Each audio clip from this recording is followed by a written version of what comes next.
Liquor కేసులో Mithun Reddy custody తొలి రోజు ముగిసింది. 4 గంటల పాటు వైసీపీ ఎంపీ మిథున్ రెడ్డిని సిట్ ప్రశ్నించింది. మిథున్ రెడ్డిని రేపు కూడా సిట్ అధికారులు ప్రశ్నించనున్నారు. 5 ఏళ్లలో మిథున్ రెడ్డి కొత్తగా కొనుగోలు చేసిన ఆస్తులపై సిట్ ఆరా తీసింది. ఎన్నికల అఫిడవిట్లో ఆస్తుల వివరాలు పెంచి ఉన్నట్టు మిథున్ రెడ్డి తెలిపినట్టు సమాచారం. మిథున్ రెడ్డి ఫోన్ను ఎఫ్ఎస్ఎల్కు పంపాలని సిట్ నిర్ణయించింది.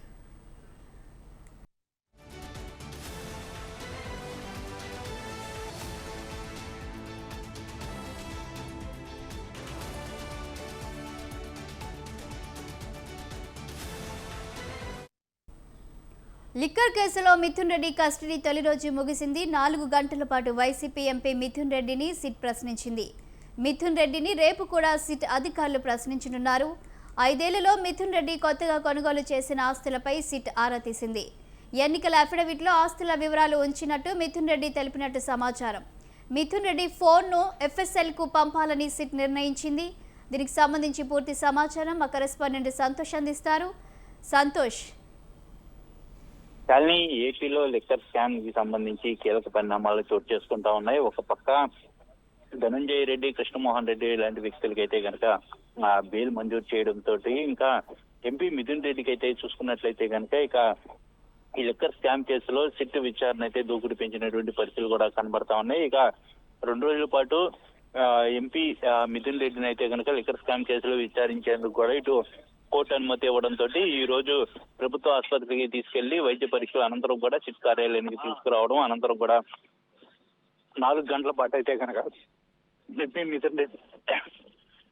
మిథున్ రెడ్డిని అయితే ప్రశ్నించడం జరిగింది. అయితే మొత్తంగా చూసుకున్నట్లయితే కనుక ఇక 4 గంటల పాటు సుదీర్ఘంగా ప్రశ్నించినటువంటి సిట్ అధికారులు కొన్ని కీలకమైనటువంటి ఆధారాలు ముందుంచి దానికి సంబంధించినటువంటి సమాధానం రాబట్టే ప్రయత్నాలు అయితే చేయడం జరుగుతూ ఉంది. ఏదైతే ఇటు మద్యం పాలసీకి సంబంధించినటువంటి రూపకల్పన, అదేవిధంగా డిస్టిలరీ అంశాలు, వీటన్నిటిపై కూడా పూర్తి స్థాయిలో ఆరా తీయడం కూడా జరుగుతోంది. మరోవైపు ఈడీ అయితే కనుక ఈ యొక్క లిక్కర్ స్కామ్ కేసులో ఉన్నటువంటి వారి బంధువులు కావచ్చు, ఇన్వాల్వ్మెంట్ అయినటువంటి వారి ఇళ్లలో అయితే కనుక సోదాలు నిర్వహించడం, అదేవిధంగా పలు కంపెనీల్లో అయితే కనుక సోదాలు నిర్వహించడం కూడా జరుగుతూ ఉంది. ఇప్పుడు ఆ యొక్క సోదా నిర్వహించినటువంటి ఆధారాల మేరకు అయితే కనుక ఎంపీ మిథున్ రెడ్డిని సైతం కూడా ఇటు సిట్ అధికారులు విచారిస్తా ఉన్నారు. ఇక రేపు సైతం కూడా ఇక సిట్ అధికారులు అయితే కనుక విచారించనున్నట్టు కూడా తెలుస్తా ఉంది. మరోసారి ప్రభుత్వ హాస్పిటల్కి తీసుకెళ్లి వైద్య పరీక్షల అనంతరం కూడా ఇటు సబ్ జైల్లో అయితే కనుక ఉంచనున్నట్టు తెలుస్తా ఉంది. మొత్తంగా అయితే కనుక 2 రోజుల పాటు సుదీర్ఘంగా విచారించిన అనంతరం కూడా మరోసారి కస్టడీ కోరే అవకాశాలు ఎక్కువగా కనబడుతున్నట్టు తెలుస్తా ఉంది. సంతోష్, మొదటి రోజు మరి సిట్ అధికారులు ఎన్ని ప్రశ్నలు అడిగారు ఎంపీ మిథున్ రెడ్డిని? మరి రేపు ఏమేం ప్రశ్నలు అడిగారు? రేపు ఎలా ఉండబోతుంది విచారణ?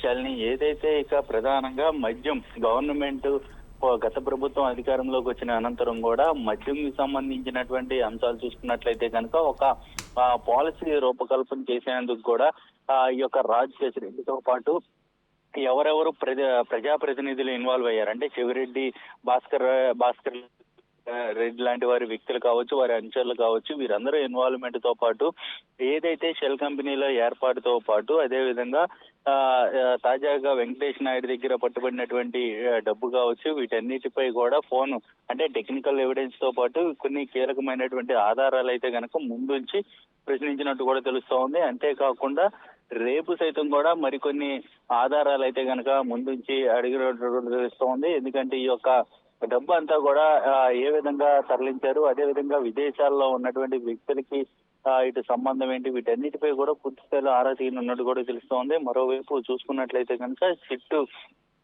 ఈ యొక్క సిట్ అధికారులు చూసుకున్నట్లయితే కనుక ఇటు కృష్ణమోహన్ రెడ్డి, ధనంజయ రెడ్డి వారి యొక్క పాత్ర కావచ్చు, ఇన్ఫ్లుయెన్స్ కావచ్చు, వీటన్నిటిపై కూడా అధికారుల యొక్క ఇన్ఫ్లుయెన్స్ ఎవరు ఒత్తిడి చేస్తే ఇటు అధికారులు ఇలా ప్రలోభపడినట్టు కూడా వీటన్నిటిపై కూడా ఇటు సుదీర్ఘంగా అయితే విచారించనున్నట్టు కూడా తెలుస్తా ఉంది. Thank you Santosh.